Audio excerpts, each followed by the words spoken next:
Alright guys, let's see how we can solve question 7 from the chapter 7 of Hibbeler textbook Engineering Mechanics. In this one, we need to determine the internal shear force and moment acting at point C in the beam. And as always, we need to start with the free body diagram of the whole beam in order to find the unknowns at the two supports that we have in here. So let's start with that free body diagram. So at point A, we have a pin, which means we have both X and Y component, AX, AY. And at point B, we have a roller, which means it can freely move in X direction if we call our XY in here. So we only consider normal force or one force in Y direction or BY. And we also have a distributed force on the left half of the beam, which we can replace it with one single force that would apply at the center of gravity of this triangle, and we know that center would be somewhere in here where we have 2/3 of the base from the A point. So we have 6 times 2/3, it's going to give us 4, and if that's 4, this would be 2 feet and the left side would be 4 feet. So now we know the location, and if we want to find the magnitude of the force, we have 4 times the base of this right triangle, 6. And since we don't have a rectangle, we have half of the rectangle. So this half is actually missing. So we're going to do 1/2, or basically we are finding the area of that right triangle. And this is going to give us 12 kips. And we're good to go to find the unknowns. If we just find BY in here, we can just proceed with the right side of the beam, and we should be able to find all the internal forces and bending moment at point C. So let's do the moment about point A. We are in equilibrium, so sum of all forces equals 0, and we have the same thing for moment about any points of this beam, but we're going to go with A because we have the most unknowns in here. So we have the moment of By. The moment of By about A is in this direction, so it's a counterclockwise or positive By times distance from A to B, which is 6 times 2.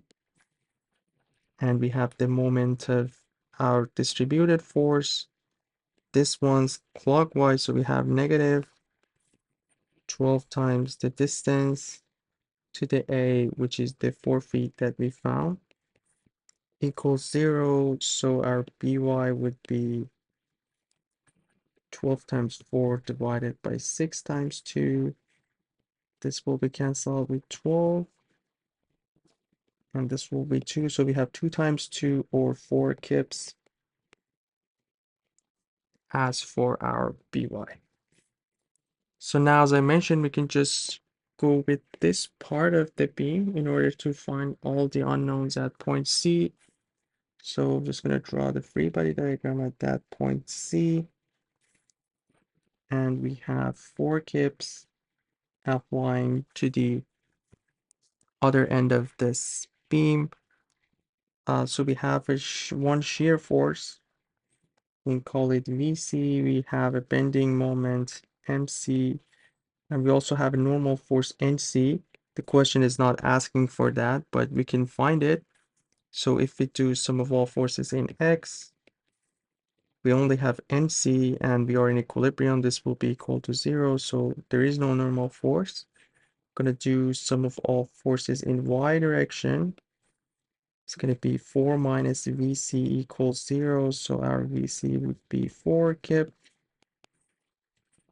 So that's our shearing force. And if we want to find the bending moment, we're just going to do sum of all moments about point C, counterclockwise positive. We have 4 times this length of the beam, and it's going to make a counterclockwise moment. So it's positive 4 times the distance from C to B, which is 6. So we have 6 feet in here. So 4 times 6 plus our MC, or bending moment, equals 0. And basically our MC is negative 4 times 6, or 24 kip foot. And the negative sign in here shows that our assumption for counterclockwise moment was wrong, and it's actually clockwise moment. And that's going to be the final answer for this question. Hope everything was clear. Let me know if you guys have any questions, and you guys take care. I'll see you in the next one.